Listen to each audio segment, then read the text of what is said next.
자리에 앉으셔서 오늘 우리에게 주시는 하나님의 말씀은 사사기 15장 14절에서 20절까지의 말씀입니다. 사사기 15장 14절에서 20절까지의 말씀 제가 봉독해 드립니다. 삼손이 레히의 이름에 블레셋 사람들이 그에게로 마주 나가며 소리 지를 때 여호와의 영이 삼손에게 갑자기 임하심에 그의 팔 위의 밧줄이 불탄 삼과 같이 그의 결박되었던 손에서 떨어진지라.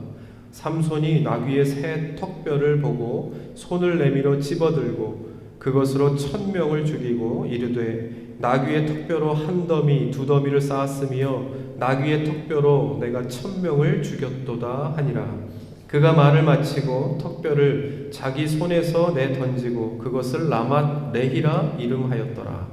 삼손이 심히 목이 말라 여호와께 부르짖어 이르되 주께서 종의 손을 통하여 이 큰 구원을 베푸셨사오나 내가 이제 목말라 죽어서 할례 받지 못한 자들의 손에 떨어지겠나이다 하니 하나님이 레히에서 한 우묵한 곳을 터뜨리시니 거기서 물이 솟아나오는지라. 삼손이 그것을 마시고 정신이 회복되어 소생하니 그러므로 그 샘 이름을 엔핫고레라 불렀으며 그 샘이 오늘까지 레히에 있더라. 블레셋 사람의 때에 삼손이 이스라엘의 사사로 20년 동안 지냈더라. 아멘. 할렐루야. 일주일 동안도 잘 지내셨지요? 오늘도 우리가 읽은 이 주신 말씀을 통해서 이곳에 참석하신 모든 분들 그리고 영상을 통해서 예배하는 또 특별히 이제 내일부터 추석 명절 이미 시작되긴 했지만 연휴가 시작되긴 했지만 우리나라의 고유 명절인 추석을 맞이해서 여러 가정들이 또 고향을 찾고 부모님을 찾았을 텐데 그곳에서 예배하고 있을 것이라고 생각합니다. 오늘 그 모든 곳에 하나님의 이 말씀의 은혜가 충만하게 임하기를 주님의 이름으로 간절히 축원드립니다. 우리가 사사기의 말씀을 보고 있습니다. 오늘도 삼손에 대한 이야기인데요.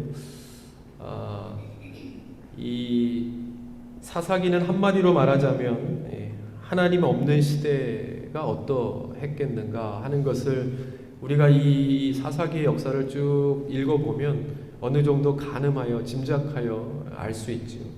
하나님을 잊어버린 시대가 과연 어떤 모습이겠는가 잘 보여주고 있는데 이 하나님 없는 곳의 가장 큰 특징, 그러니까 하나님을 잃어버린 세대의 가장 큰 특징이 무엇이겠습니까? 기준이 없다는 겁니다. 그것은 제가 예전에도 시편 1편에 대해서 이야기할 때 기준이 없는 시대가 된다 하는 겁니다. 그러니까 무엇이 선인지 무엇이 악인지 무엇이 죄인지 그 기준이 점점 없어지는 겁니다. 없어지는 겁니다. 또 어떤 것은 이 심각한 것은 그러니까 그렇게 보면 죄인데 어떤 때는 선이 되기도 하고 선인데 어떤 때는 죄가 되기도 한다. 이건 참 심각한 문제가 아닐 수 없죠. 경우에 따라 상황에 따라 다르게 적용된다는 것입니다. 왜요? 각자가 기준이 되기 때문입니다. 기준이 없으니까 따라가야 할 기준을 잃어버렸으니까 각자가 기준이 되는 겁니다. 그러니까 그 각자가 소견에 옳은 대로 행하니까 얼마나 혼란스러웠겠는가 하는 것을 알 수 있죠. 조금만 이 볼륨을 줄여주시겠습니까? 제가 너무 사사기 17장 6절에 이렇게 나와요. 그때에는 이스라엘의 왕이 없으므로 사람마다 자기 소견에 옳은 대로 행하였더라. 사사기 21장 25절에도 또 나옵니다. 그때에 이스라엘의 왕이 없으므로 사람이 각각 그 소견에 옳은 대로 행하였더라. 이 얼마나 혼란한 각자의 소견대로 의견대로 우리 몇 명만 이렇게 모여서 뭐 하나 결정할 때도 얼마나 힘듭니까? 두 사람 이상만 모이면 이미 의견이 두 사람 정도, 부부의 의견도 잘 안 맞는데, 그런데 세 사람, 네 사람 모여갖고 뭐 한 가지를 결정할 때 얼마나 힘든지 모르겠어요. 그죠? 근데 이 각자의 소견대로 옳은 대로 행하였다고 하니까 이 시대가 얼마나 혼란스러웠던 시기였는가 하는 것을 알 수 있죠. 지난번에도 이야기했지만 왕이 없다는 것은 그 왕은 뭐예요? 하나님을 잃어버렸다는 거예요. 하나님이 없는 세대. 이것은 이때뿐만이 아니라 요즘 세상을 정확하게 표현해주는 말씀이라고 할 수 있습니다. 그냥 볼륨만 줄여주시면 제가 제 목소리로 맞출게요. 괜찮아요. 울리는 것만 줄여주시면 돼요. 그렇게 갑시다.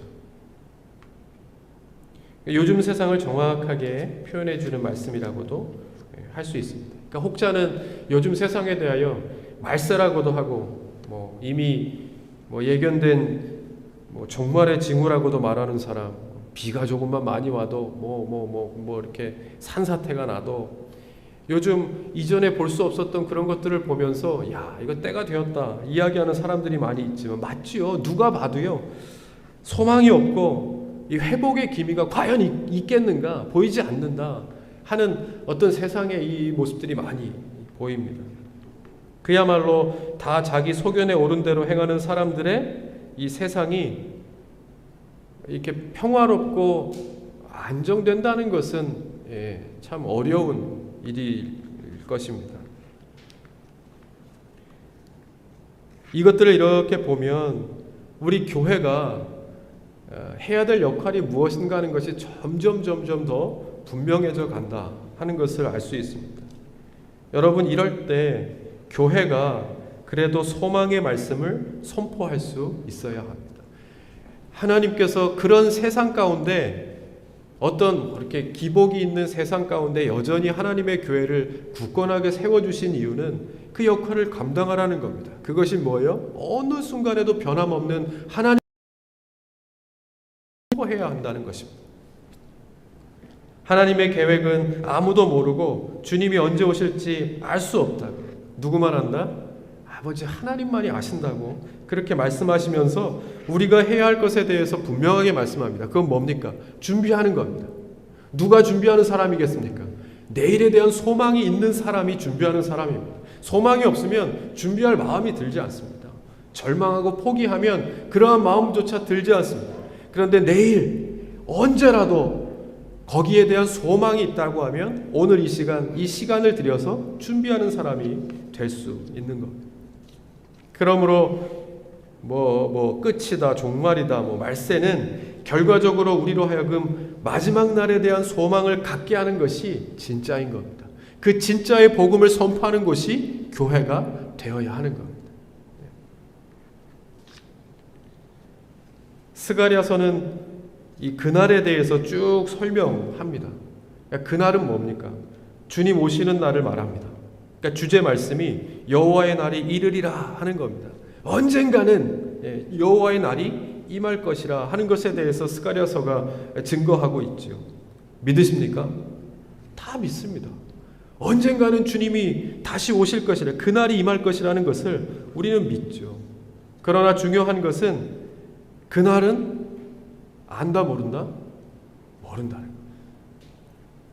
그러니까 몰라서 두려운 것이 아니라 모르는 것이 소망이 되는 겁니다. 이것은 나중에 다시 한번 설명하죠. 이것은 우리의 죄에 대한 문제입니다.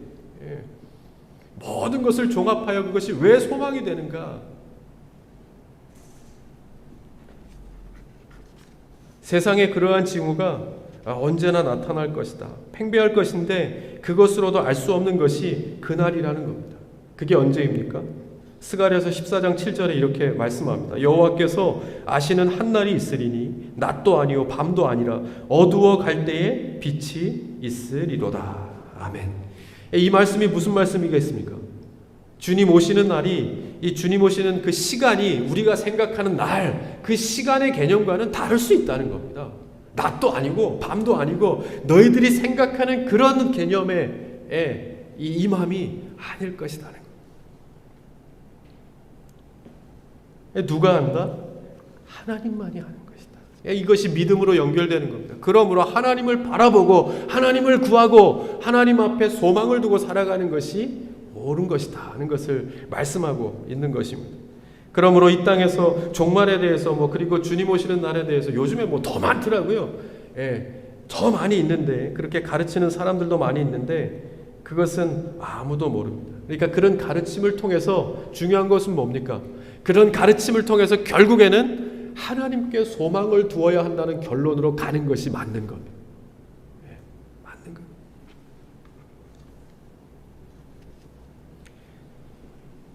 이 말씀을 준비한 분들 계실지 모르겠어요. 다미선교회라고, 이 제가 고등부였을 거예요. 고등부 때 아니구나. 대학부 때네요. 네, 대학교 때 이 1992년이니까 그죠? 1992년이니까 이 다미선교회를 여러분 아마 기억하실 겁니다. 그 당시에 아주 뜨거웠던 시한부 종말론 사건이었는데 저도 읽었습니다. 베스트셀러가 됐는데, 다가올 미래를 대비하라 해서 다미선교회입니다. 다가올 미래를 대비하라라고 하는 책을 이장님이라고 하는 목사가 썼습니다. 근데 제 기억으로 제가 그 처음서부터 끝까지 나오자마자 저도 읽었었는데,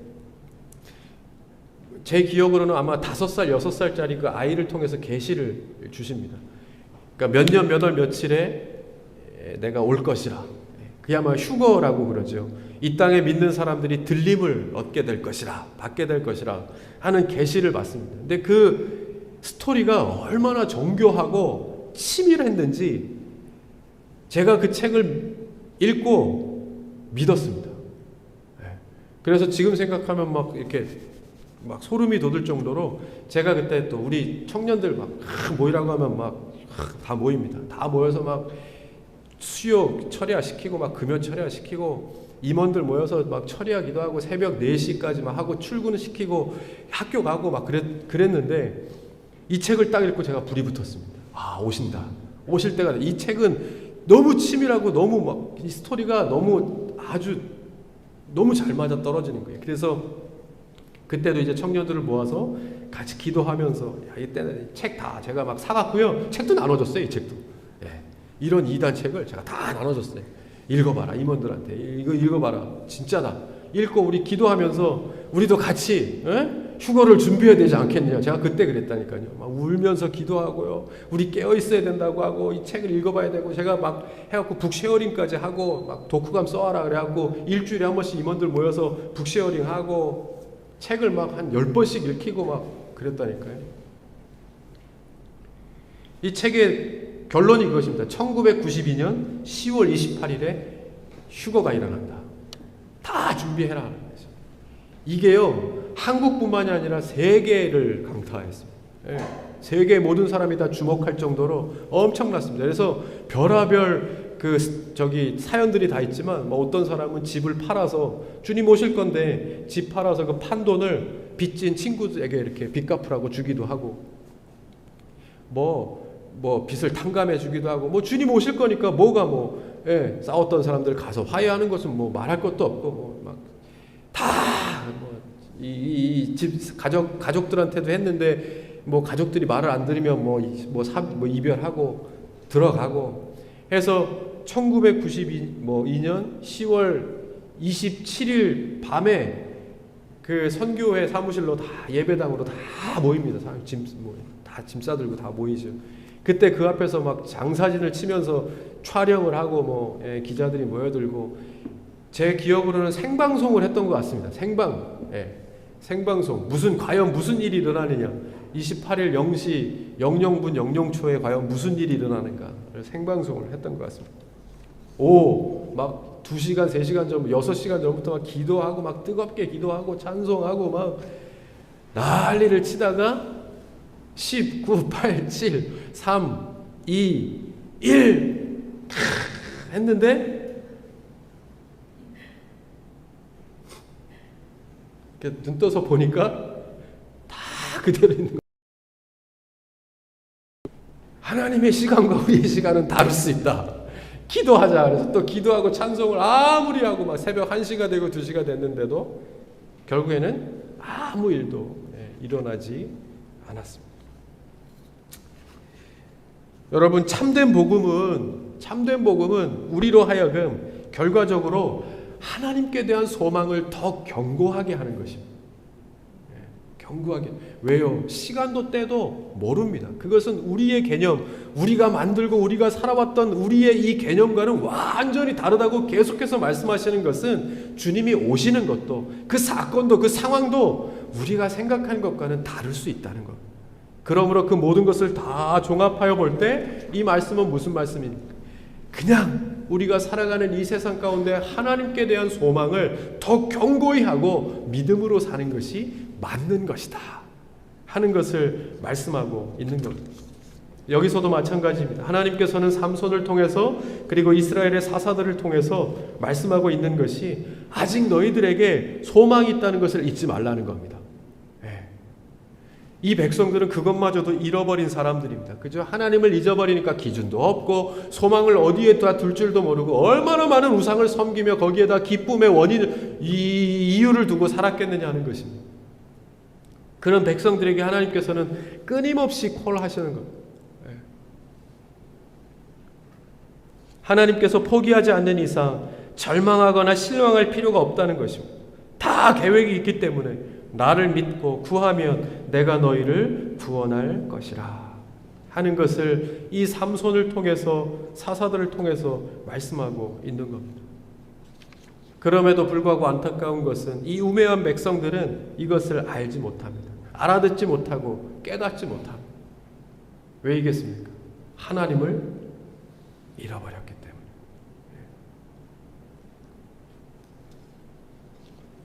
지난 주간 우리 한세환 집사님, 우리 정은미 집사님의 아버님의 장례에 저희가 위로 예배를 드렸는데, 이 아버님께서 이야기를 이렇게 들어보면 아버님께서 위독하셔서 오래됐습니다. 병환 중에 계시다는 것이 들은 지가 참 몇 달이 됐는데, 그렇게 해서 병원에 가셨는데도 병원에서도 이렇게 다 재보시더니 이제 준비하라고 다 되셨다고.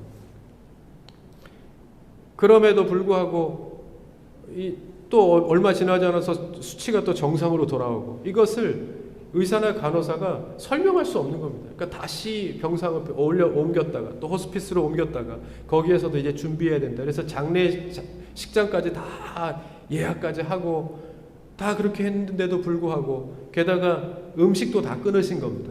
이제 돌아가셔야 되니까. 그런데도 또 며칠이 지나면 수치가 정상으로 돌아오고, 그래서 다시 또 중환자실에서 다시 병실로 옮기고, 이것을 하기를 몇 번을. 그러니까 다른 것은 차지하고라도 이 가족들이 다 아버님의 임종을 보러 왔는데, 이제 윗지방에 사시는 분들도 다 왔는데, 이게 알 수 없으니까 또 다시 정상 수치로 돌아가니까, 근데 또 그러다가 또 안 좋아지시고 하시니까 일상의 생활로 돌아갈 수가 없는 겁니다. 뭘 할 수가 없는 거죠. 아버님 곧 돌아가실 텐데 어디 뭘 하려고 해도 곧 또 돌아가실지도 모르는데 일상의 생활로 돌아갈 수가 없는 겁니다. 근데 제가 그것을 가만히 생각해 보니까 그런 경우를 통해서, 그런 상황을 통해서 이 모든 가족들이 온통 어디에? 아버님께 집중하게 됩니다. 모든 것들을 다 내려놓고 그 순간만큼은 아버님께 집중할 수밖에 없는 겁니다. 여러분, 왜 하나님께서 우리에게 이 종말에 대해서 말씀하시고 또 그것을 통해서 어떤 우리의 이 두려운 마음을 갖게 하시는지 아시겠습니까? 하나님께 더 집중하라는 것. 더 집중하라. 언제 오실지 모르니까. 그러므로 너희 미래에 대한 소망을 하나님께 두는 것이 맞다는 것을 계속해서 강조하여 거듭하여 말씀하고 있는 겁니다.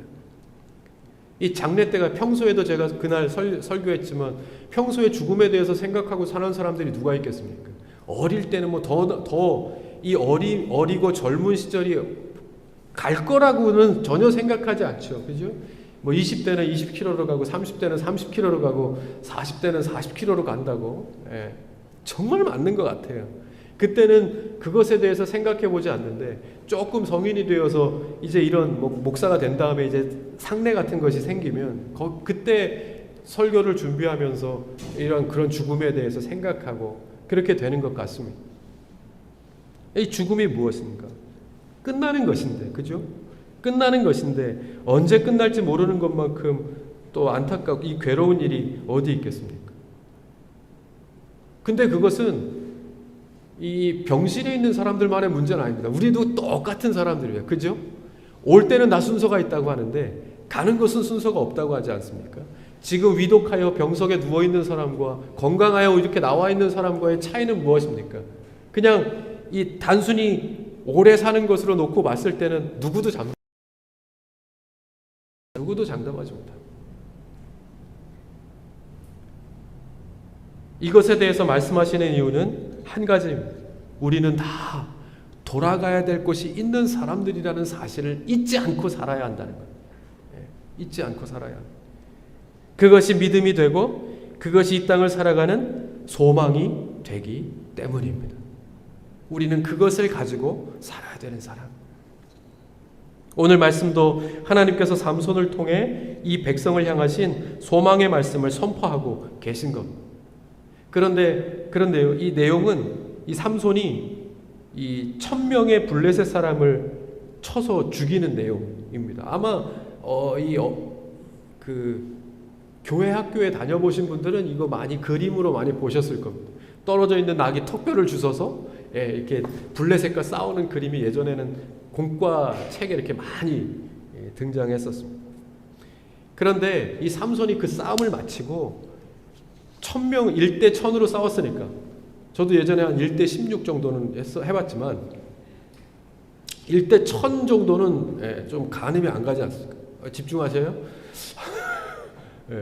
1대 1000을 싸웠으니까 이 완전히 뭐 기진맥진한 겁니다. 그래서 삼손이 이제 쓰러져서 거의 죽을 지경이 되어서 하나님 앞에 부르짖습니다. 하나님, 내가 목이 말라 죽게 되었습니다. 이렇게 부르짖으니까 하나님께서 그 부르짖음을 들으셨습니다. 들으시고 이 우묵한 곳을 터치게 하셔서 물이 솟아나게 하시고 그 물을 삼손이 마시고 살아납니다. 여기서 말씀하시는 중요한 것은 무엇입니까? 삼손의 부르짖음을 하나님께서 들으셨다는 거예요. 들으셨다. 그러니까 삼손의 부르짖음을 들으신 이유가 첫 번째는요, 하나님께서는 우리의 부르짖음을 절대로 외면하지 않으십니다. 그것을 말씀하시는 겁니다. 이 삼손의 부르짖음의 이유가 뭡니까? 1000명의 블레셋을 쳐 죽인 것인데 그 이유를 오늘 앞에 있는 내용으로 보면 이유가 가관입니다. 여러분, 어떤 위대한 어떤 그런 이유가 아니라 이 지난주에도 말씀을 나눴던 것처럼 딥나의 여인을 마음에 드는 여인과 청혼하기 위해서 갔는데 그것이 마음대로 성사되지 않습니다. 그래서 그 청혼하려고 했던 그 여인을 그 아버지가 다른 사람에게 줍니다. 거기에 이제 격분하여서 그 뭐 밭을 다 불태우고 그것에 격분하여 또 블레셋이 쳐들어왔는데 그래서 이렇게 묶여있던 이 삼손이 다시 이 블레셋과 자기를 잡으러 온 블레셋과 싸움하면서 거기에서 1000명의 블레셋을 죽이는 그러한 장면. 여러분, 이 이유를 들어보면 하나님 앞에 부르짖어 응답받을 만한 이유이겠습니까? 극히 사적이고 개인적인 것인데도 불구하고 하나님께서 어떻게 해요? 이 삼손의 기도를 들어주십니다. 그러니까 이것은 우리가 이 어떠한 상황에서든지 하나님 앞에 간절한 마음으로 부르짖을 때 그 기도를 들어주신다 하는 그 하나님의 마음을 담아 놓으신 겁니다. 그리고 더 중요한 것 한 가지는 그렇게 들어주시는 이유가 무엇인가 하는 겁니다. 이런 이유임에도 불구하고 하나님께서 삼손을 그 당시에 살려주시는 이유가 있지 않겠는가라는 겁니다. 그게 무엇이겠습니까? 삼손을 통해서 이루셔야 할 하나님의 계획이 남아있기 때문입니다. 아직은 때가 안 됐기 때문에. 이 삼손을 통해서 하나님께서 거룩한 역사를 이루셔야 하기 때문에 이때의 삼손의 기도를 들어주신 것입니다. 여러분, 우리 교회를 이런 시기에 이렇게 정말로 어려운 시기임에도 불구하고 다시금 이곳에 이렇게 세워 가시는 이유가 있지 않겠습니까? 있지 않겠습니까? 그것을 생각하고 하나님 앞에 기도할 때마다 제 마음속에 뜨거움을 하나님께서 주시는 이유는 이 삼손을 향하신 하나님께서 이 모든 정말 말도 안 되는 상황 가운데서 한 사람의 생명을 살려놓으시는 그 하나님의 간절한 마음이 우리 교회를 향하신 하나님의 마음이 있겠다 하는 것 아니겠는가. 그동안 이 한국교회의 놀라운 부흥의 역사를, 이 은혜를 주시고 이 어려운 코로나의 시기에도 정말 믿음으로 건강한 교회들이 계속해서 복음의 사역을 이어나갈 수 있게 하시는 이유가 있지 않겠는가 하는 것입니다. 그것이 제가 말씀드린 이 땅의 진정한 복음의 선포, 그러함에도 불구하고 소망을 선포해야 한다는 우리에게 주신 궁극적인 목적을 끝까지 감당해야 될 하나님의 역사를 짊어지고 갈 하나님의 교회와 하나님의 사역자와 하나님의 성도들이 필요하다라는 하나님의 메시지가 아니겠는가 하는 것. 그것을 우리가 함께 공감할 수 있는 은혜가 있게 되기를 바랍니다. 여러분, 이게 우리가 잘해서 이겠는가? 우리가 잘나서 이겠는가? 삼손이 잘해서 이겠는가? 삼손이 정말로 내가 죽게 되었으니 나를 좀 살려주십시오. 하나님께서 이적을 행하셔서 물을 주셔서 살릴 만큼 대단한 이유로 쓰러져 있는 삼손이겠는가 하는 것. 그러함에도 불구하고 그 부르짖음을 들으신 하나님, 그 하나님이 주인 겁니다. 내가 주가 아니라 내 사적인 이유로 다 싸워 이겨서 목말라 죽겠는데 물을 주십시오라고 이야기하는 그 삼손의 그 모습이 주가 아니라, 그러함에도 불구하고 은혜를 베푸시고 살리시는 그 하나님의 마음, 내가 감당해야 될 일이 있다고 말씀하시는 그 안타까운 하나님의 마음이 주라는 것, 그것이 중심인 겁니다. 여러분, 하나님께서는 교회가 이 땅에 소망이 되기를 바라십니다. 이 땅이 하나님의 생명으로 말도 해야 하고 행동도 해야 하고 또 그 역할도 교회가, 성도가 감당할 수 있어야 합니다. 저희 교회가 그런 교회가 되었으면 좋겠다 하는 마음으로 기도할 뿐만 아니라 무엇보다 우리 청년들, 또 청소년부, 어린이부, 앞으로 정말 더 많은 사명을 감당해야 될 세대를 살아가야 될 우리 다음 세대들이 그러한 분명한 하나님 말씀에 대한 기준을 가지고 생각하고 판단하고 결정하고 쓰임받는 그러한 우리 청년들 다 될 수 있기를 주님의 이름으로 간절히 축원드립니다. 그래서 저는 여러분들이 이 건강한 말씀의 기준을 가지고 지금 이 시대가 분별하지 못하고 우왕좌왕하는 이 사안들에 대해서 좀 분명한 신앙적 기준을 가질 수 있게 되기를 바랍니다. 코로나도 제가 여러 번 말씀드린 바 있습니다. 제가 우리 장례, 이번에 그 장례식장 갔다 오면서 이렇게 엘리베이터를 딱 탔는데 거기 큰 거울에 딱 붙어 있더라고요. 교회 모임 금지 이렇게 붙어 있더라고요. 근데 더 이상한 것은 그것을 보고 이상하게 생각하는 사람들이 전혀 없어요. 우리 믿는 사람들도 혹시 그래 모임은 하지 말아야지, 이렇게 안 되지, 그렇게 혹시나 이제 이게 일반적으로 다 그렇게 이제는 생각하는 시대가 되지 않았는가? 거기 가면은 24시간 이렇게 드시면서 24시간 이야기하고 몇 테이블이고 밤새도록 그렇게 이야기하시는 분들이 있는데 4명이 예배하는지 10명이 예배하는지 20명이 예배하는지 그거 어떻게 알겠습니까? 지금까지 이 시기 가운데서 교회처럼 철저하게 방역수칙 잘 지키면서 지금까지 1년 반 동안 2년이 되오기까지 잘 지킨 사람들이 누가 있습니까? 게다가 보이지 않게 새벽을 깨우고 어느 예배 모임도 모여갖고 이 땅에 이 문제가 해결되기를 바라는 마음으로 기도하면서 동참했던 사람들은 다 크리스찬이요, 다 교회 사람들입니다. 교회만큼 나라 일을 걱정하면서 잘 동참했던 사람들이 누가 있습니까?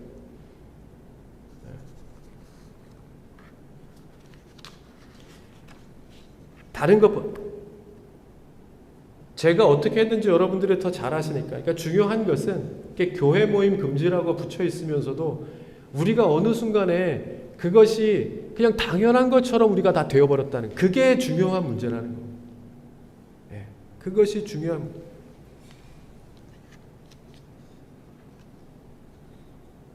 여러분, 교회는 모이기에 힘써야 합니다. 마스크 잘 쓰고 방역수칙 잘 지키고 들어오면서 여러분 여기 전화 걸게 되어 있죠. 무료니까 오실 때 항상 체크하시고 전화 걸어주시고 그리고 방역수칙 잘 지키고 몸이 조금 안 좋으면 안 나오셔도 되고 잘 지키면서 그러나 교회는 모여야 합니다. 이제 모여서 나라를 위해서 기도하고 하나님의 역사가 하나님의 만지심이 있는 이 나라 이 땅이 될 수 있도록 기도하는 것은 교회밖에 할 수 없습니다. 교회 모임 계속해야 합니다.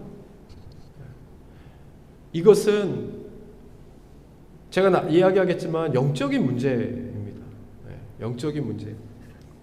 그리고 한 가지만 더 제가 그동안에 생각했던 부분 한 가지만 더 말씀드리면 지금 우리나라는 포괄적 차별금지법 때문에 큰 논란 속에 있는 것을 다 아실 겁니다. 다 아실 겁니다. 모든 교회가 모든 교단이 이것 때문에 고심하고 고민하고 또 얼마나 기도하고 있는지 모릅니다. 여러분들도 이 사안에 대해서 알고 있고 또 나름대로의 견해를 다 가지고 계시겠지만 여러분 이 문제는 저처럼 무감각한 사람들 뭐 경제도 사회도 잘 모르고 특히 이제 법안에 대해서 특히 잘 모르는 이 무딘 사람에게도 잘 이해가 가지 않는 부분이 많은 법안입니다. 하도 반대에 부딪히니까 이제 인권위원회에서 평등법이라고 이름을 바꾸어서 한다고 하는데 그게 중요한 것이 아니라 여러분 먼저 우리나라 법에는 다 뭐 아시겠지만 이 차별하면 안 된다고 하는 모든 차별 금지에 대한 조항이 모든 법안에 다 들어가 있습니다. 다 빠질 것 없이 그죠? 우리가 법치주의 국가로서 몇 년인데 이미 다 들어가 있습니다. 그럼에도 불구하고 이 법을 만들고 이렇게 통과시키려고 하는 이유는 한 가지입니다. 뭡니까? 그러니까 동성애를 합법화하려고 하는 것이 중심이라고 하는 것은 누구나 다 압니다. 다 압니다.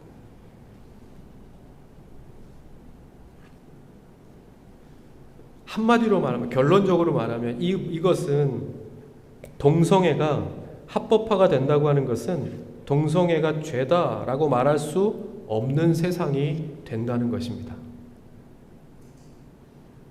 그것이 나는 아니니까 괜찮은데 나는 혹시 그런 생각으로 갖고 있다고 하면 우리가 조금 더 경각심을 가져야 해요. 이것은 거기에서 끝날 문제가 아니기 때문입니다. 이것을 주장하는 사람들이 내세우는 것이 제가 보니까 인권과 평등입니다.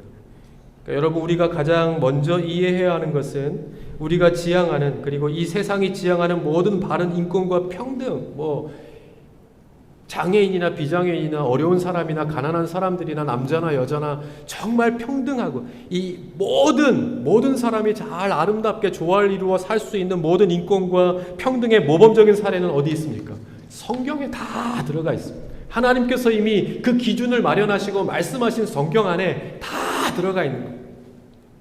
여러분 보십시오. 세계 어떤 모범적인 그런 나라들의 시작은 다 예수를 잘 믿고 인정하는 것에서부터 시작되었다는 것을 부인할 수 있으시겠습니까? 물론 시대가 이렇게 흘러오면서 좀 그 열정도 뜨거움도 식었고 변화되고 변질되어진 부분들이 분명히 있지만 그 역사의 시작은 하나님을 믿고 하나님을 인정하면서부터 시작되어진 역사라는 것을 부인하실 수 있겠냐는 거예요.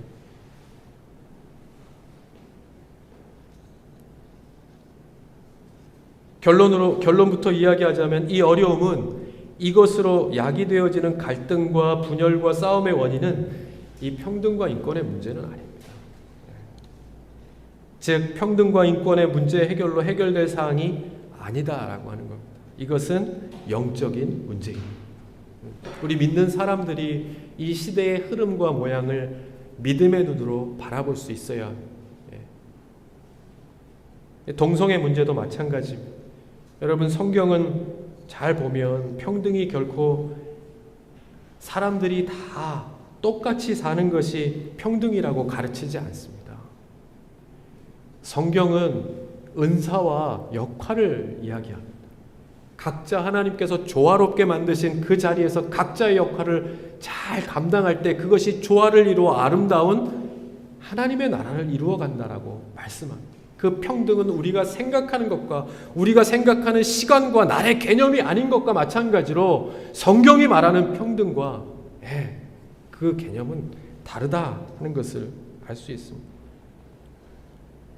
그러므로 이것은 죄에 대한 문제입니다. 죄에 대한 문제, 영적인 문제입니다. 사랑하는 여러분, 하나님은 동성애에 대해서 분명히 죄라고 말씀하십니다. 죄라고 단언하여 말씀합니다. 그런데 이제 죄가 아닌 세상이 되는 겁니다. 목사도 그 어떤 사람도 이런 동성애가 죄라고 말할 수 없는, 죄를 죄라고 말할 수 없게, 형을 형이라고 이야기할 수 없고 아우를 아우라고 이야기할 수 없는 시대가 되는 것입니다. 여러분, 그렇게 되면요, 세상의 질서는 다 무너집니다. 교회의 질서뿐만이 아니라 가정의 질서도 다 무너집니다. 이토록 어렵게 고생 끝에 일구고 가꾸었던 것들이 우리는 순식간에 무너지는 것을 보고 있지 않습니까? 그것이 무너지는 것은 순식간입니다. 그러니까 모든 것이 이 죄가 선의 자리에 들어옴으로써 하나님의 말씀의 근본부터 우리로 하여금 그냥 붙어 있어서 교회 모임 금지하면 아무렇지도 않게 그래 금지해야지 모이지 않게 해야지.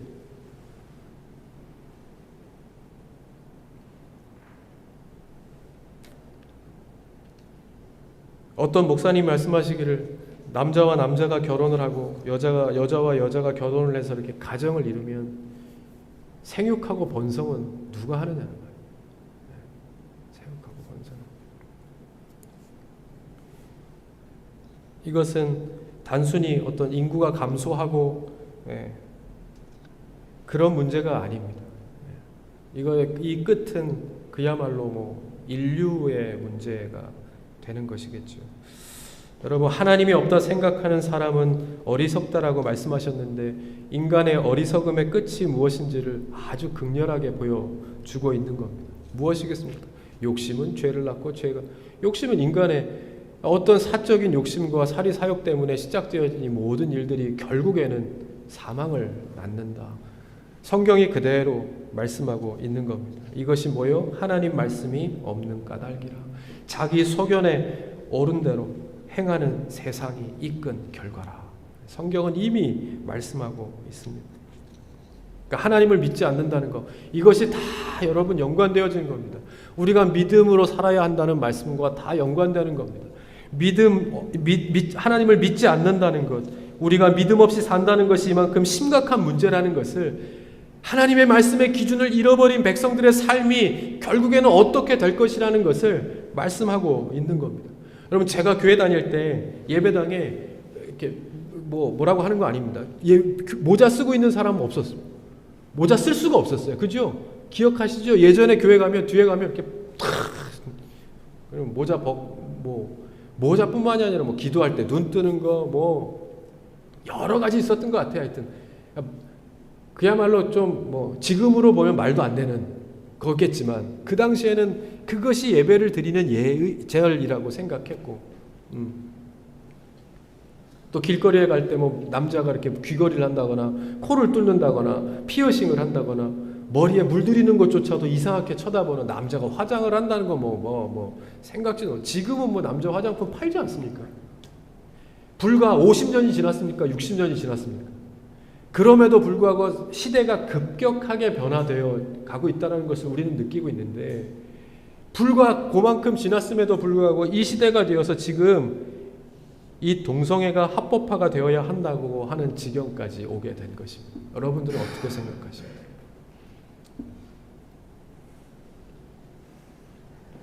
기준이 없어져도 이렇게 없어져도 되는 것인가? 교회의 기준이 없어지고 질서가 없어지고 가정의 질서가 없어진다고 생각해 보십시오. 여러분, 내 자녀들이 내 마음대로 하고 싶은 대로 그냥 세상의 흐름대로 나도 그렇게 살 거야. 나는 그게 옳다라고 생각해. 나의 정체성은 그거야. 라고 그렇게 여러분들에게 딱 선언하고 나온다고 하면 속으로야 걱정하겠죠. 그렇게 하면 안 되는데 라고 이야기하겠지만 반대할 수 없는. 예. 반대하면 어떻게 해요? 법에 어긋나는 거 아니겠습니까? 그러면 112에 신고, 그게 신천지와 다를 게 뭐가 있겠습니까? 그 신천지는 그렇게 하잖아요. 부모가 반대하고 못 가게 하고 부모가 못 믿게 하면 신고하지 않습니까? 부모를.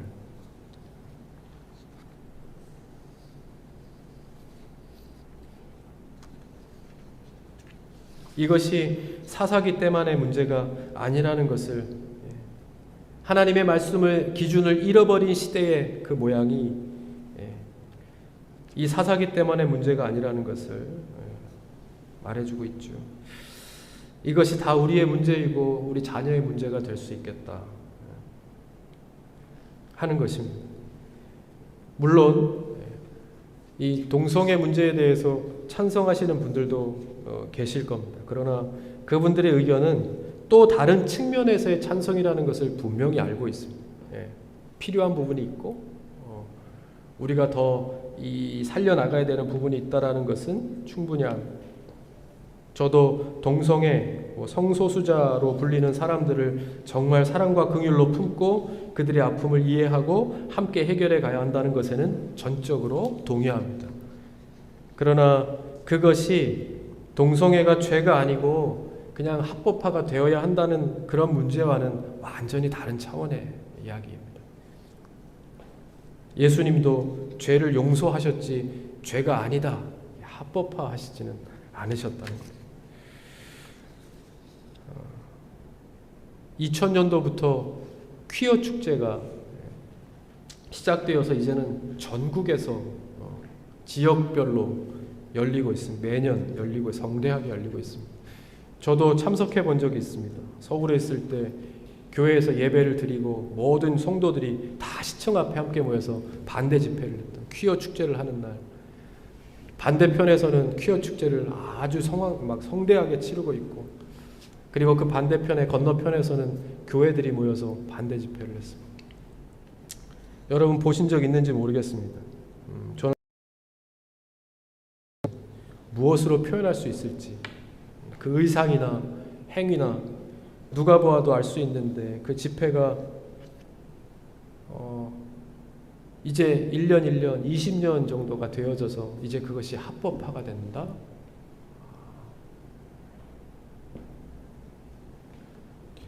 사랑하는 예람들교회 성도 여러분, 여러분 우리도 이 사안에 대해서 관심을 갖고 위에서 기도해 주실 수 있기를 바랍니다.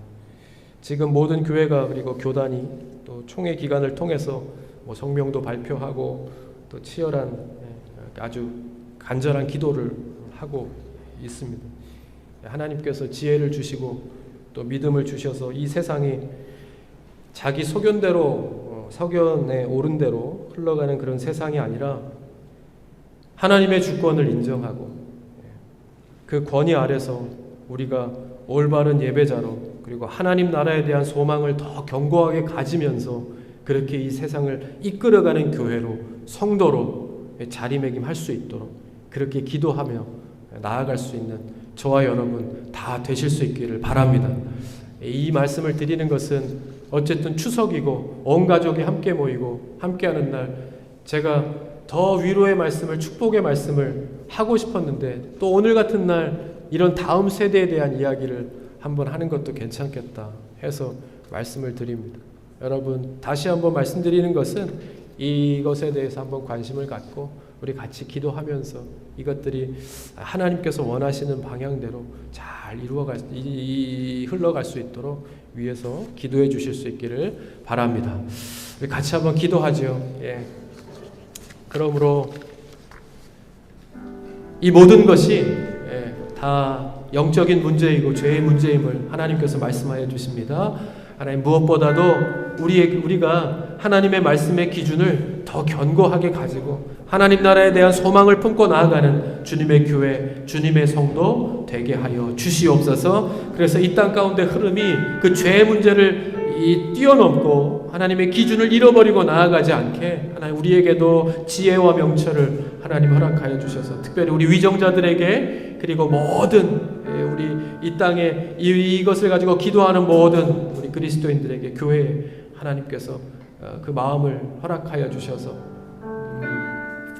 하나님께서 원하시는 그러한 나라로 나아갈 수 있게 주님 인도하여 달라고 우리 같이 한번 기도하십시다. 오늘 주신 말씀 기억하면서 하나님의 말씀의 기준을 더 견고하게 갖는 주님의 백성 되게 해달라고 우리 같이 한번 말씀 기억하면서 기도하십시다. 같이 기도합니다.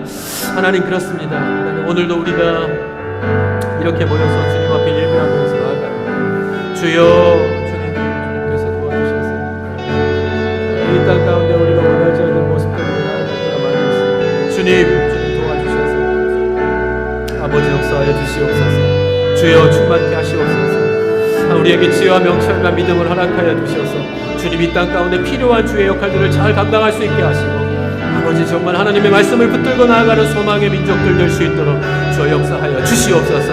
하나님 그렇습니다. 이 사사기 시대의 말씀들이 하나님 이때의 상황들이 하나님 그때만을 말씀하시는 것은 아니지 않겠습니까? 이 땅에 우리의 기준이 흐트러지고 하나님의 말씀을 잃어버리고 주님이 없다 이야기하는 사람들이 많이 있는 이 땅 가운데서 주여 우리에게 필요한 것은 하나님의 말씀의 기준이 더욱더 견고히 세워지는 것입니다.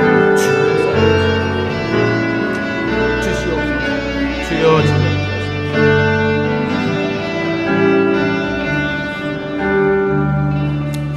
이 시간에 한 번 더 기도할 때요.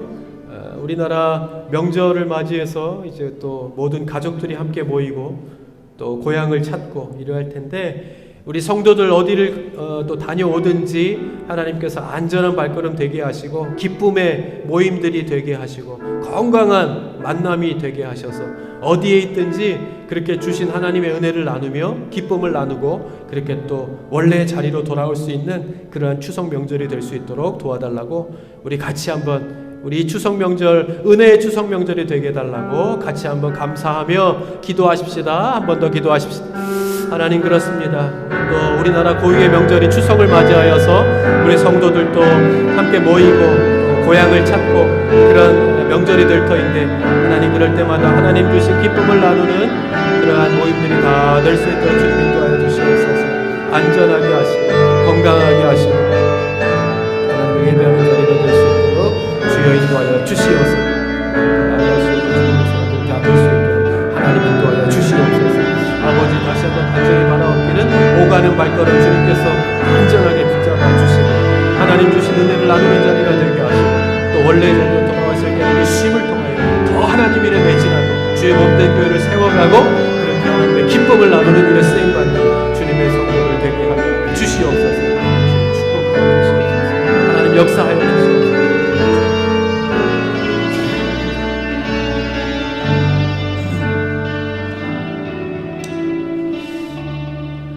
하나님 참 감사합니다. 오늘도 주님 앞에 나와 예배드림이 우리의 기쁨이고 또 하나님의 기쁨인 것을 우리가 압니다.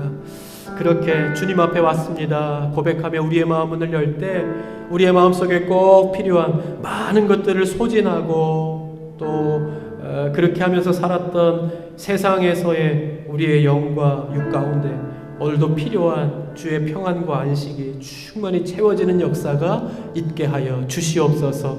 주의 만지심이 필요하고 주의 터치가 필요한 모든 우리의 가정과 삶과 일터 가운데 하나님께서 임재하여 주셔서 주님과 동행함의 기쁨 가운데 살아가는 주님의 성도들 다 되게 하여 주옵소서. 무엇보다 감당하는 모든 일들과 사역과 또 일터와 사업 가운데 우리 하나님께서 함께하여 주셔서 이렇게 주님 앞에 부르짖고 기도하는 성도들의 삶이 평탄하였다 고백함이 주위에서 그들을 바라보는 입술을 통하여 떠나지 않는 고백이 될 수 있도록 인도하여 주셔서 그렇게 주님 잘 섬김이 그들의 삶의 모양 가운데서 또한 일터 가운데서 복의 열매로 풍성히 맺혀지는 삶 사는 주의 성도들 다 되게 하여 주옵소서. 또한 이제 우리나라 명절이 시작됩니다. 이 추석 명절 기간 동안에 고향을 찾고 부모를 찾고 흩어지는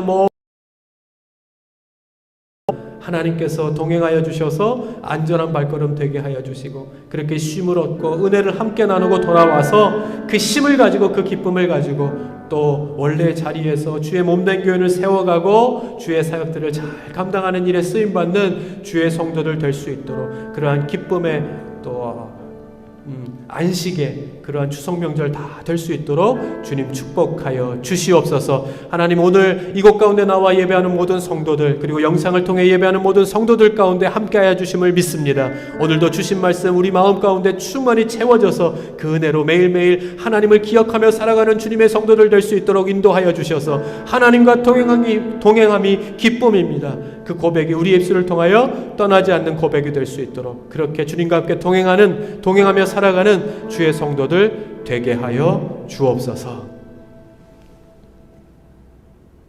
이제는 우리 주 예수 그리스도의 은혜와 아버지 하나님의 극진하신 사랑하심과 성령님의 감화감동 역사 충만하심이 오늘 이렇게 함께 나와 예배하는 모든 성도들 머리 위에 그리고 영상을 통해 예배하는 사람들 그리고 추석 명절을 맞이하여 고향을 찾아 모든 가족들과 함께 예배하는 모든 성도들 머리 위에 그리고 이 나라와 이 민족과 남과 북 위에 이제로부터 영원까지 함께 하시옵기를 간절히 축원하옵나이다. 아멘.